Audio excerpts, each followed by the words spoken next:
5T तथा नवीन ओडिशा अध्यक्ष श्री कार्तिक पांड्यान आज खलिकोट आरसीएम विज्ञान कॉलेज रे पूर्वतन विधायिका राणी सुज्ञान कुमारी देव द्वादशाह कार्यक्रम में जोगदी श्रद्धांजलि अर्पण करिसेंती। एही अवसर में तांका परिवार वर्ग ज्ञाति कुटुंब और स्थानीय लोकों को भेटी राणी स्मृतिचारण करथिले।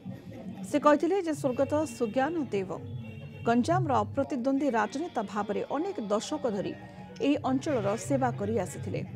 तांकर व्यक्तित्व और सेवा मनोभाव जोगु से सारा ओडिशा रे दल मत निर्विशेष समस्तंकर सम्मानर अधिकारिणी होइथिले।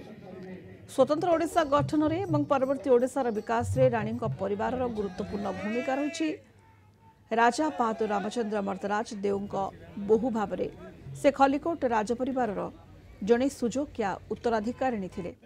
स्वर्गत भी सुज्ञान कुमारी देव खलिकोटू 8 थर एवं कविसूर्यनगर 2 थर विधायिका होइतिले। एही अवसर में डाक टिकेट उन्मोचित होइछि।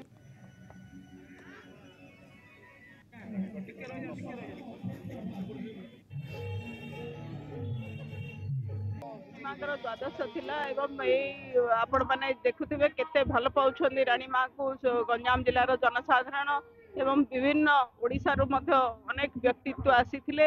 आज ताको श्रद्धांजलि अर्पण करबा पाई एवं एही अवसर रे गोटे स्टाम्प मध्य पोस्टल डिपार्टमेंट तरफ गोटे स्टाम्प मध्य आज उन्मोचन हेछि। आज वरिष्ठ नारी नेत्री जे कि 10 थर विधायिका भी सुज्ञान कुमार देव जे कि खलिकोट राणी मां द्वादश क्रिया आज बहुत राज्यस्तरीय आम जिलूर लोक मैंने समस्त पंचायत रु कविसूर्यनगर हो खलिकोट हो गंजाम जिलार समस्त लोक मैंने योगदान कर श्रद्धांजलि जन।